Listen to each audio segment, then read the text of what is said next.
Le président a le pouvoir, le président a le devoir d'appeler le nouveau Front populaire à gouverner.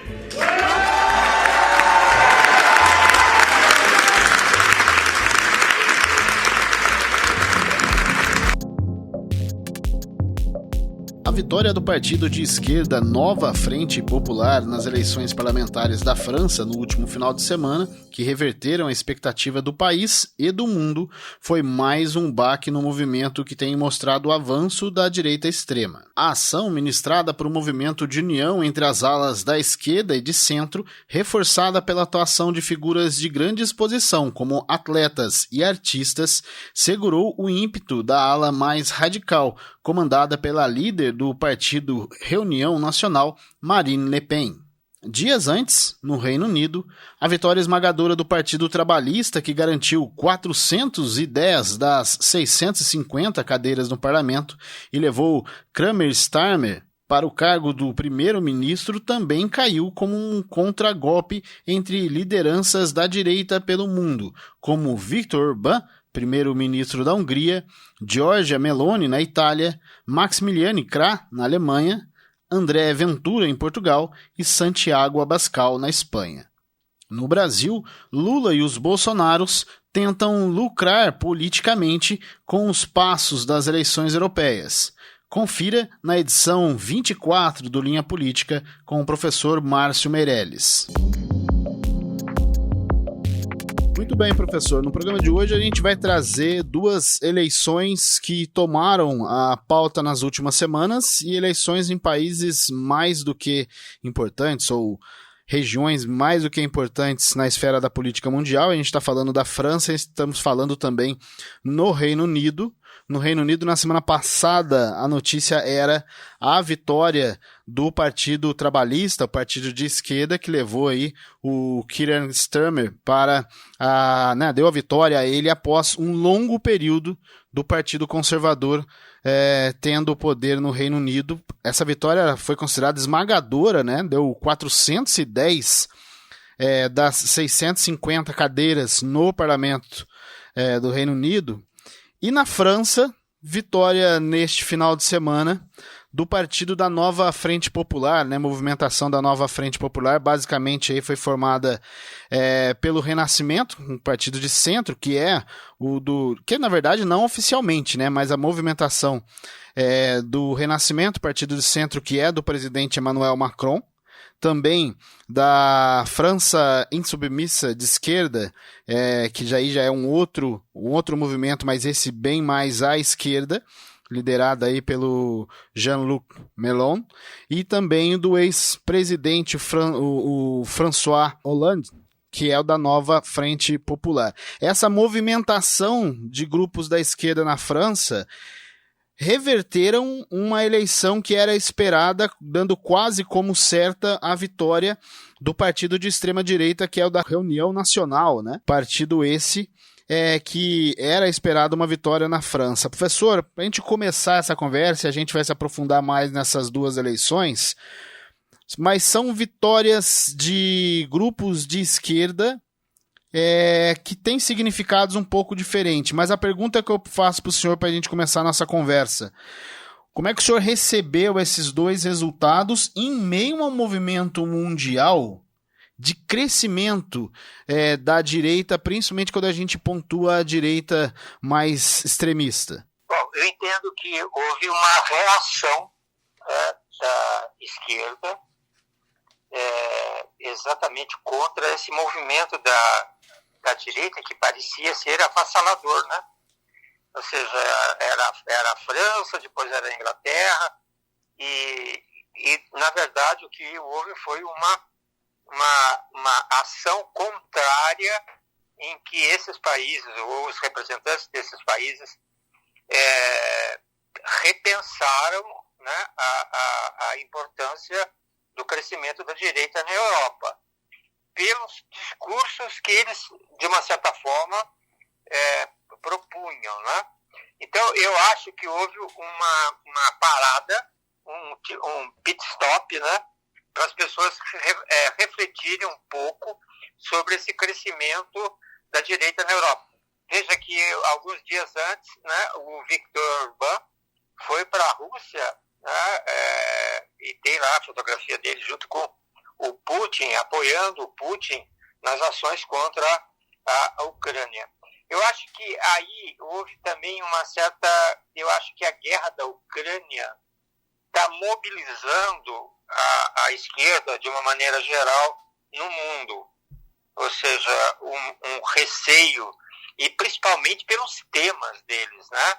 Veja que coisa interessante. Houve na Europa, como um todo, né, em todos os países da Europa, uma rejeição à entrada de imigrantes de outros países. Mas a entrada de ucranianos na França, por exemplo, não houve reação.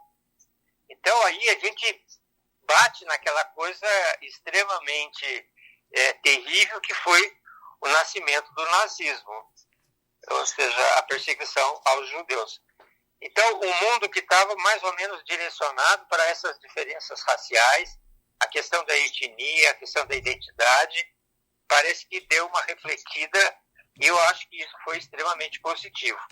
Né? Na França, o que eu acho de tudo isso que foi interessante, que pode ser uma ideia para o Brasil, é como o Macron agora vai, de uma certa forma, coordenar essas forças políticas, que elas ficaram mais ou menos subdivididas e muito parecidas, né? Ou seja, em números de cadeira. Então, eu acho que esse fato que nos surpreendeu vai nos surpreender ainda muito mais o desenvolvimento dessa questão. Porque me parecia que a direita estava contando com as coisas assim com muita facilidade. Ou seja, o avanço da direita na Europa estava sendo assim uma coisa tranquila. Me parece que não. Houve um freio de arrumação e os países estão discutindo a questão. Agora, professor, o senhor falou sobre essa movimentação, eu vou dar uma separada agora nas duas eleições. Aliás, o senhor citou o Viktor Orbán, né, primeiro-ministro da Hungria, que é um dos nomes na Europa e no mundo como um todo que tem ganho espaços, tem se movimentado cada vez mais como uma das lideranças da direita extrema, né? A gente tem a própria Giorgia Meloni na Itália, né? E outros nomes, André Ventura em Portugal, o Santiago Abascal na Espanha.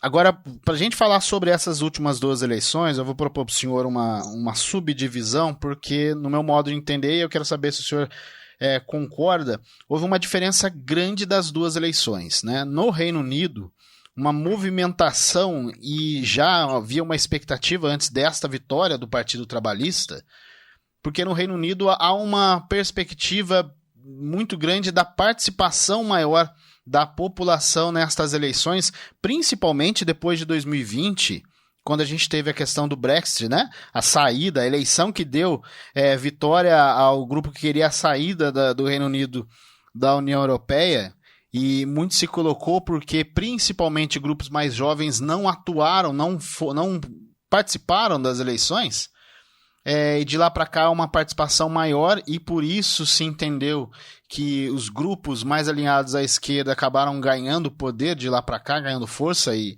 culminou agora na vitória, na eleição do Keir Starmer do Partido Trabalhista, né? E foi esmagadora mesmo a vitória, né? Se a gente poder comparar aqui 412 cadeiras contra 120 do Partido Conservador, né? Vitória histórica do Partido Trabalhista nas eleições do Reino Unido após 14 anos de governo conservador. Eles levaram mais de 410 dos 650 assentos do parlamento e vão governar com maioria confortável. O líder trabalhista Keir Starmer é o novo primeiro-ministro.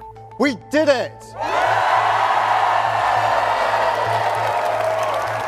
You campaigned for it, you fought for it, you voted for it, and now it has arrived. Change begins now. E aí parece ser uma coisa mais acentuada.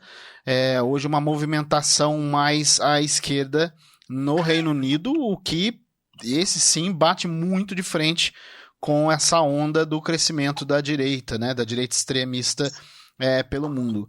Agora, na França, professor, eu queria que o senhor fizesse uma avaliação junto comigo, porque no primeiro turno, a proposta, ou melhor dizendo, o cenário que a gente vinha depois do primeiro turno era de uma vitória, ou pelo menos um crescimento muito grande do partido de direita extrema, aí, liderado, né, pela Marine Le Pen, até porque ela continua atuando para colocar o Jordan Bardella como a expectativa de que ele seja um primeiro-ministro em eleições futuras. Mas houve uma movimentação, como o senhor citou, da comunidade e principalmente de pessoas, de lideranças, sejam elas políticas ou não, que criaram uma movimentação e uma união de esquerda que ela, entre aspas, de fato não existe hoje com esse poder, não é? A gente teve, inclusive, até mesmo nomes do esporte, né? O Mbappé, principal jogador francês hoje, foi uma das...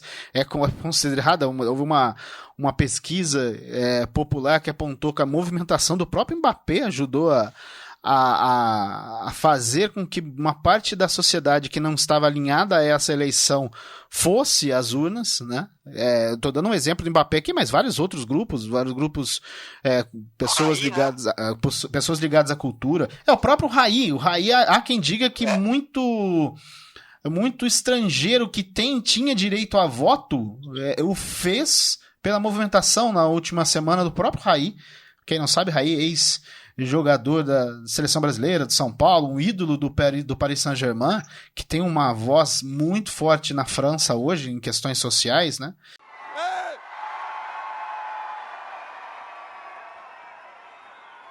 Vive la France, vive la République, vive la démocratie! Vous êtes chaud? Je suis très heureux d'être parmi vous. Vous êtes l'espoir, vous êtes mon espoir, vous êtes notre espoir. Mas aí, professor, de que essa movimentação, de fato, dessa união solicitada e, de certa forma, até pressionada pelo presidente Emmanuel Macron, é uma avaliação da direita de que essa movimentação ela não exista de fato, e foi ali uma união para esta eleição. E aí, mesmo derrotado, o Partido de Reunião Nacional, o partido da Marine Le Pen, entendeu que houve uma vitória adiada do seu grupo. O senhor entende que foram duas eleições diferentes e que a França, apesar desta derrota do grupo de direita extrema, é um país também é um país onde esse grupo, essa movimentação cresce cada vez mais? Bom, vamos falar da Inglaterra, né? Os conservadores estavam no poder há muitos anos. Pois é. A Inglaterra teve um período trabalhista, que foi o período da Margaret Thatcher, que foi um período áureo, né? Um período muito difícil, mas o qual a Inglaterra se recompôs perante o mundo, né? Então, há uma lembrança muito forte do período trabalhista na Inglaterra. Um outro aspecto que eu acho que foi decisivo na eleição na Inglaterra foi que a questão do Brexit foi muito mal negociada com a população inglesa. Houve um saudosismo daquelas pessoas, daqueles grupos, até de empresas que desapareceram por incapacidade, vamos dizer assim, por baixa produtividade, quando houve o processo de bloco de União Europeia, que eles achavam que se houvesse a separação da Inglaterra, aquela situação anterior voltaria. Não voltou. E outra coisa, houve uma abstinência muito grande de jovens. Então, na verdade, houve o conservadorismo na Inglaterra. As pessoas que não tinham capacidade de trabalhar em outros países foram aquelas que ficaram e que votaram a favor da separação. E isso prejudicou os jovens, porque os jovens estavam onde? Os jovens estavam na Itália, estavam na Espanha, estavam na Alemanha. Ou seja, eles tinham a liberdade de trabalho que não tinha na Inglaterra. Então, eu acho que o processo na Inglaterra, o que foi de fato o causador dessa vitória trabalhista foi o processo do Brexit, que foi muito mal dirigido. muito mal feito, não foi esclarecido à sociedade. Então, eu acho que aí a sociedade percebeu claramente que faltou jogo político, ou seja, aquela ideia política conservadorismo teria extinguido as suas forças. Na França, me parece que eu acho que é mais complicado na França, porque a esquerda na França ela é muito forte na França. E como qualquer lugar dos países, né, a gente sabe disso, até aqui no Brasil, a esquerda é subdividida, ela tem várias correntes. Né? Mas eu acho que na França está nascendo um novo sistema, que não é aquele sistema de pós-guerra, né, nem o sistema anterior, político anterior à Segunda Guerra Mundial, em que a França faz uma aliança com a Alemanha, tá? Ou seja, com uma tendência neonazista. E agora eu acho que essa discussão do mundo, dessas mudanças, o próprio processo de globalização, estão colocando as pessoas em blocos diferenciados. É como aqui no Brasil, uma democracia jovem e pequena, você vê, tem direita, tem ultradireita, tem grupos que são de centro, tem grupos de esquerda, ou seja, ainda há um processo político em formação. Na França, o que eu vejo é que há uma solidificação da esquerda, mas não aquela esquerda panfletária da Le Pen e do pai dela. É uma esquerda já mais, vamos dizer, mais do diálogo, uma esquerda que tem mais condições de poder discutir as questões que a França precisa. Essa é a minha visão. Agora, eu acho que ainda é muito prematuro, porque a gente vai ver o que vai acontecer daqui para frente, né? E a França, normalmente, ela se recuava um pouco com relação às ações mais extremistas, tanto da direita quanto da esquerda, né? Havia um histórico recente de se buscar algo mais para a direita ou a esquerda, mas mais leve, bem mais próximo ao centro, né, professor? E aí, como temos hoje um mundo cada vez mais polarizado, a gente tem visto aí também esses países que pareciam ter um passado recente, um momento político um pouco mais saudável, a coisa também caminha para essas questões extremistas e discussões extremistas, independente do lado. Professor, aí aqui no Brasil, né? Como que essas eleições, essas movimentações, principalmente a questão da França, ela tem pautado? Por exemplo, o presidente Luiz Inácio Lula da Silva, ele comemorou, lógico, os dois resultados, mas ele pontuou algo que a gente tem visto, principalmente na esquerda brasileira, mas em outras situações, que é a esquerda cada vez mais fragmentada e a necessidade dela de se criar um discurso um pouco mais unificado. Eu primeiro estou muito feliz com a vitória, sabe, do Labour Party na Inglaterra. É uma coisa muito interessante, há 14 anos que eles estavam afastados do governo, sabe, e eles agora voltaram ao governo e voltaram com a maioria avassaladora. Ou seja, acho que eles mesmo esperavam tanta força no processo eleitoral. É um avanço importante. E depois, o que aconteceu na França é aquela coisa maravilhosa do que representa a democracia. Ou seja, quando parecia que tudo estava confuso, quando parecia que tudo estava dando errado, eis que o povo se manifesta e o povo vem para a rua e diz: nós queremos, sabe, que os setores democráticos continuem governando a França. A gente não quer extrema-direita, a gente não quer fascista, a gente não quer nazista, a gente quer democracia. Por outro lado, a gente teve o grupo bolsonarista, o próprio Eduardo Bolsonaro, pontuando, seguindo a linha da Le Pen, de que na França a derrota da direita seria, na verdade, um adiamento da vitória. Há uma expectativa dessa vitória e que se colocar o grupo mais à direita em eleições futuras para frente. São situações muito diferentes, Fabio. Eu não sei se tem um recado realmente que possa ser aproveitado aqui no Brasil. Talvez o único recado que a gente possa dizer, e isso posso dizer com certeza, que eleição e mineração só depois da apuração, né? Essa é uma frase antiga aí do setor político. Eleição pode sair de tudo.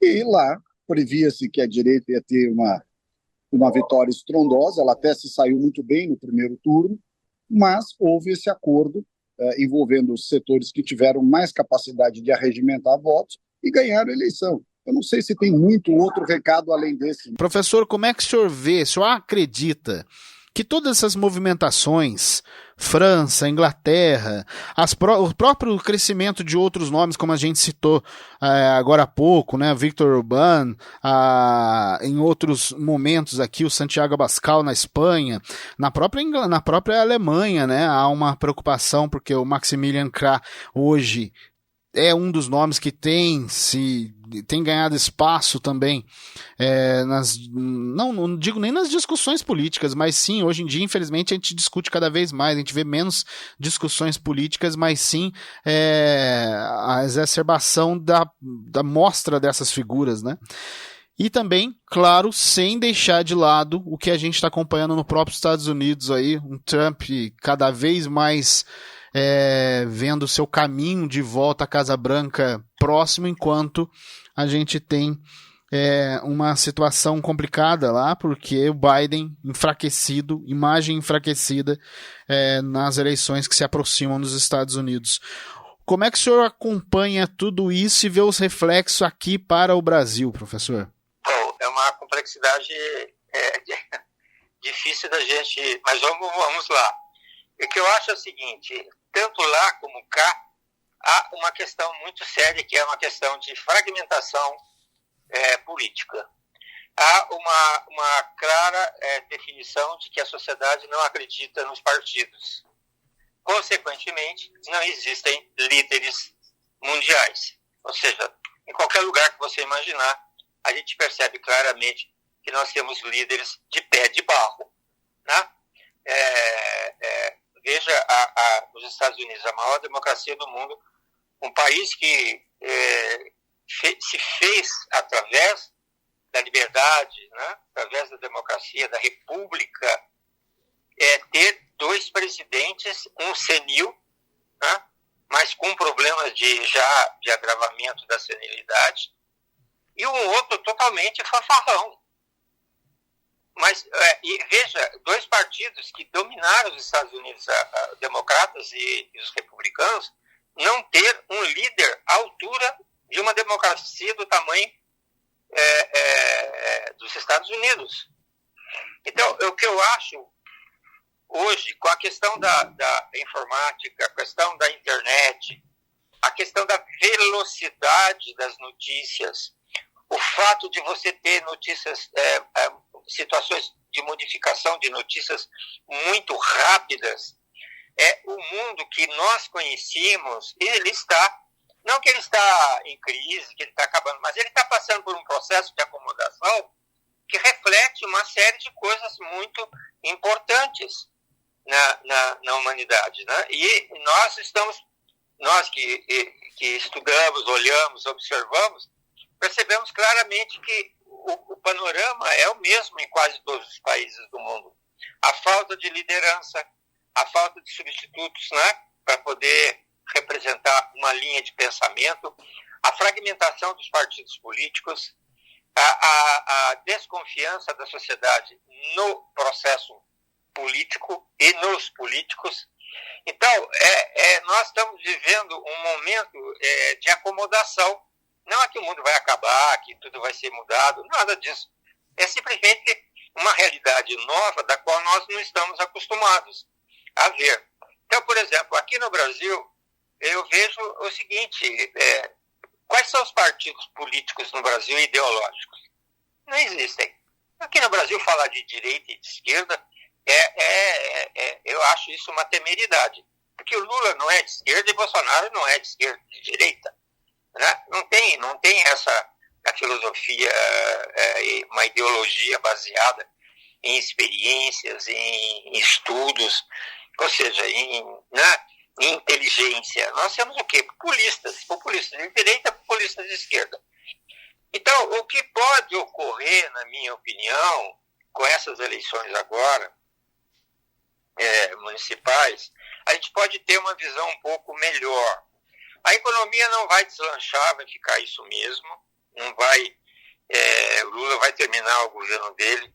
Não sei se ele terá condição de ser candidato, não sei. E quem é que ele vai indicar como candidato para sucedê-lo? Não sei. Bolsonaro com certeza vai ficar inelegível. Quem é o representante do pensamento de Bolsonaro? Não existe.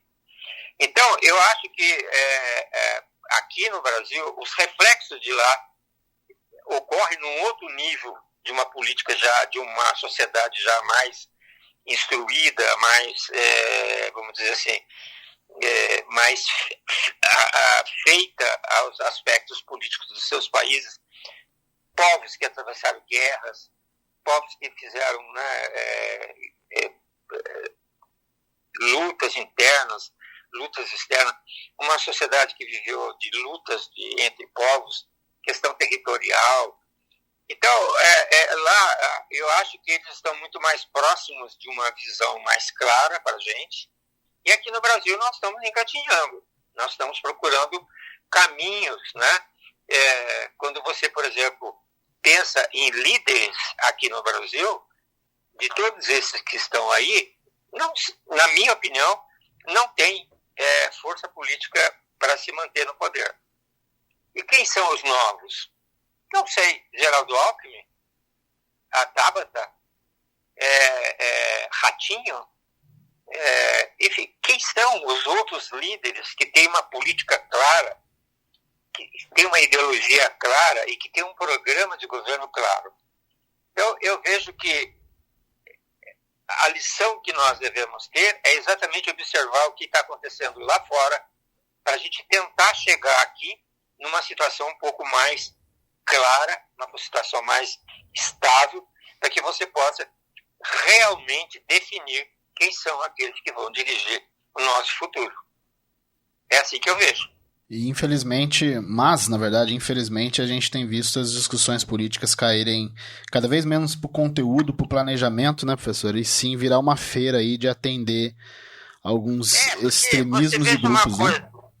Você veja uma coisa, a gente tem alguns sinalizadores. Por exemplo, vamos falar de partidos, né? De siglas, não de partidos, de siglas. Pois é. Você tem um MDB que está no governo.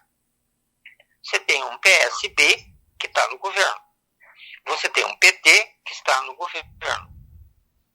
Você tem um PL que tem uma grande força no Congresso Nacional. E você tem um que joga de qualquer lado aí, que é o PSD, que é o partido do Kassab. Sim.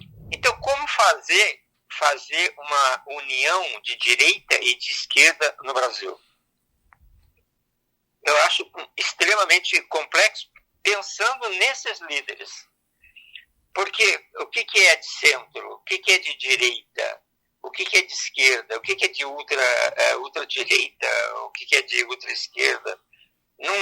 A gente não tem essa visão clara, porque no Brasil a questão política é uma geleia nacional. A gente só vê na véspera da eleição o que vai acontecer.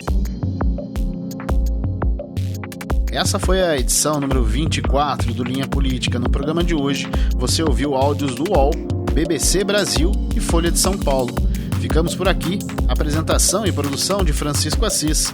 Participação e comentários de Márcio Meirelles. Operação de áudio Edson César. Edição Cassiane Ribeiro. Design Iesas Henrique. Até mais.